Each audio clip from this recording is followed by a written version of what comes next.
So it's raining here in California. It's getting stormy. And while the rest of the United States was freezing over, California had really nice weather a couple weeks ago.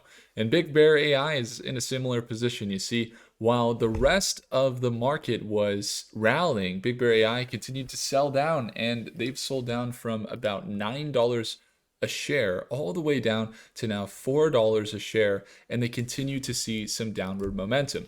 Kind of looks similar to what Palantir had going on, where they had a very consistent uptrend and they kind of broke pattern. You can look at Palantir here as well. Palantir made a run up to 207 and then recently broke pattern and sold off pretty aggressively. And most defense companies have seen this. Even CTM stock, we saw CTM sell back down to supports around 80 cents a share.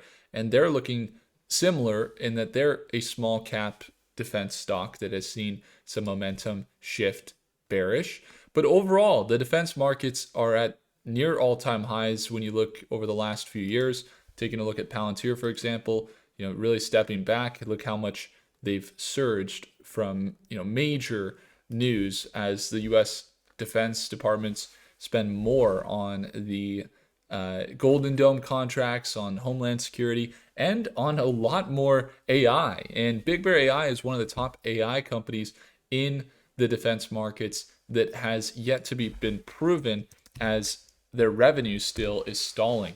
You can see their revenue really flat, and this is the thing about any company, especially when you're looking for bullish momentum, is you want to see the financials line up. And as their chart has really been growing over the last 2 years, from $1 a share to as much as, again, $10 a share, their revenue has still been pretty flat. If you go back over the last few years, their revenue today is about what it was in 2022, and they haven't seen any big increases.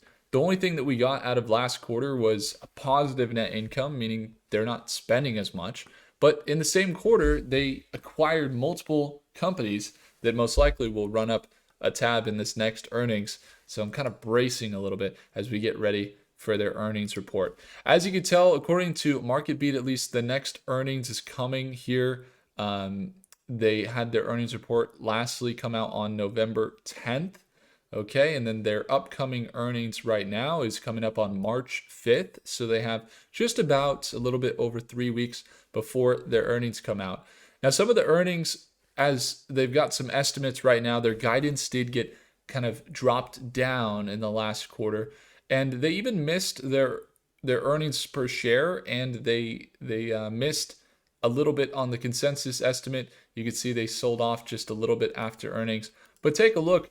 The company has really dropped, and they're out now at this support level. Is there any hope that they're going to continue to recover? Well, one thing to consider about Big Bear, this is why I've been holding them since $2.80, why I like the company, is the seeds that they're planting from an infrastructure standpoint. I mean, we look at the insider selling, you look at the insider buying, and you can look at the institutional buying. And you can see that there's more increased positions on institutions' interest, as BlackRock has been acquiring more.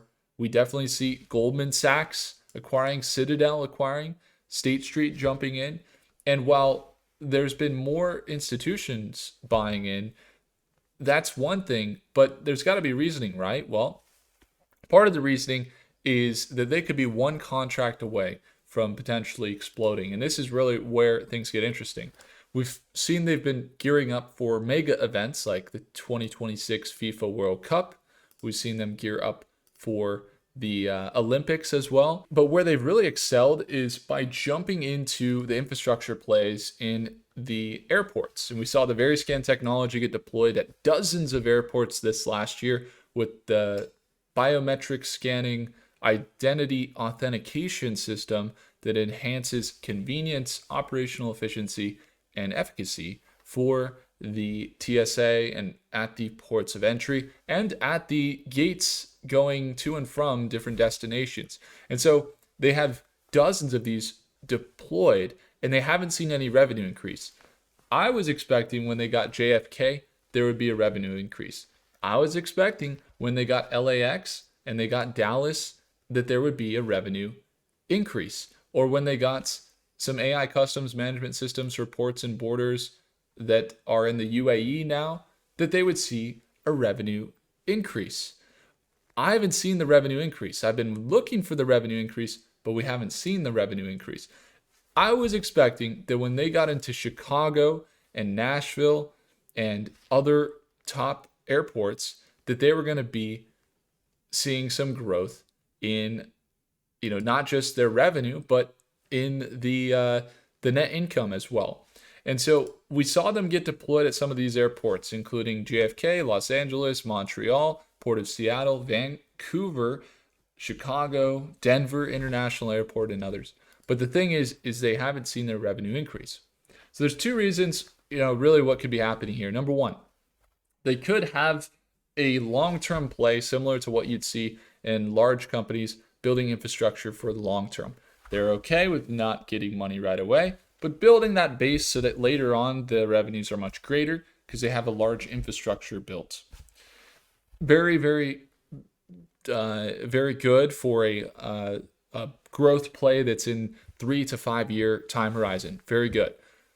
And that might be what's going on, why they haven't seen money come in as a result of their new deployments. We know they're working with the Pentagon. They have partnerships with, Palantir. We know that they're in the Panama Canal and they work with Homeland Security, and it's evident that they should be getting more revenues, but they just haven't come in despite, waiting on some of the backlog that they have.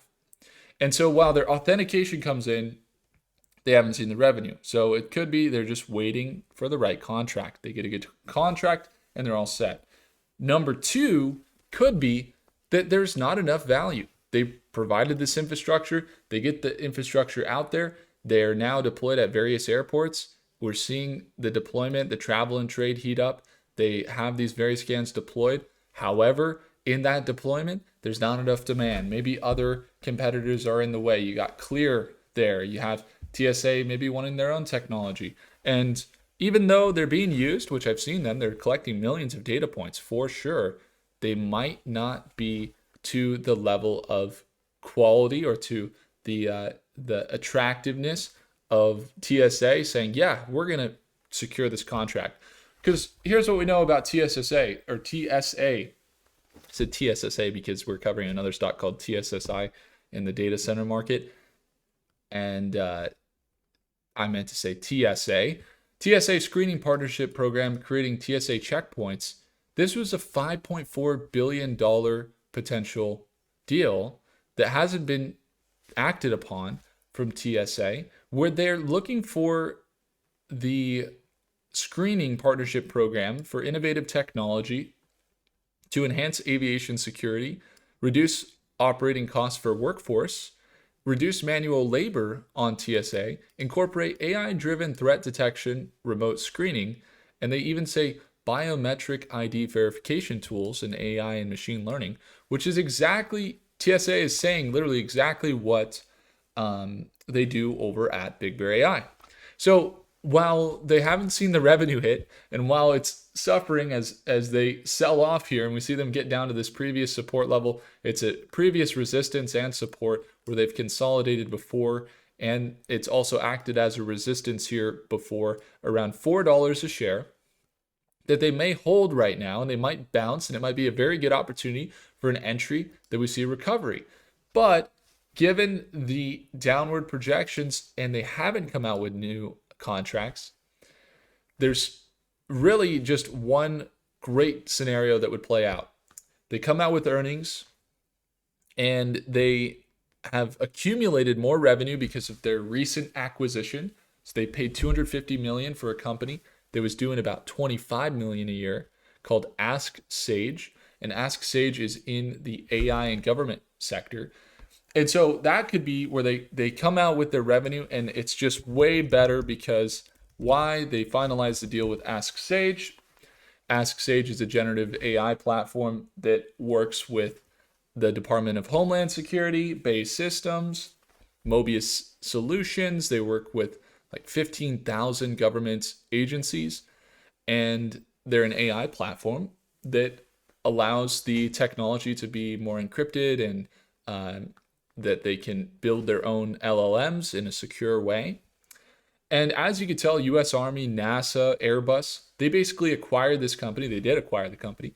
And now they can potentially own more of the domain of what's going on in the AI markets with Ask Sage. So you have that working for them. It's great. That might be a big revenue increase in their next quarter. And if so, with this acquisition, if that plays in and we see their revenue jump an extra, if they're doing 25 million a year at Ask Sage, so that's going to be, let's say, 5 million, give or take a quarter. They jump with 5 million on top of their already solid base, Big Bear AI. So they jump up to, let's say, 38 to 40 million, and they sustain, and they still have a positive net income. That would be really, really good. Then they might stabilize around that $5 range to $7 range. Now we're looking at a quick recovery here of 25% to 50% potential for Big Bear AI. So you got to watch closely. These things shift quickly. Every time they've sold down aggressively, they've gone up very aggressively as well. And so while I don't do anything on the long term, we just continue to hold and things are good. In the short term, we might look for some opportunities if they present themselves. Speaking of which, Prophecy AI has some projections. We see bullish outlook from Grok here. You can see Grok is projecting pretty bullish outlook, whereas ChatGPT is very bearish. Actually, Grok anticipates a 9% increase over the next month on Big Bear AI. You see the nearest support level is at $4 a share, according to the AIs. And if we're into the next 6 months, it's actually pretty bullish. You got Claude, 18% gain potential. Even ChatGPT is a little bit bullish on the next 6 months. It's in the next few days where things are even 10% negative, anticipating big sell downs. Into the next week, even you got Claude and ChatGPT looking very negative on projections for Big Bear. And again, these are the ultra models. These are the newest models available from the AIs, and they're given the newest data that's available related to Big Bear AI, the real-time data and the financial data that they otherwise don't have access to. And these models have been super powerful, and I'm getting a lot of value out of using them. But I'll tell you, the volatility from all the models over the next week, you can just see it looks pretty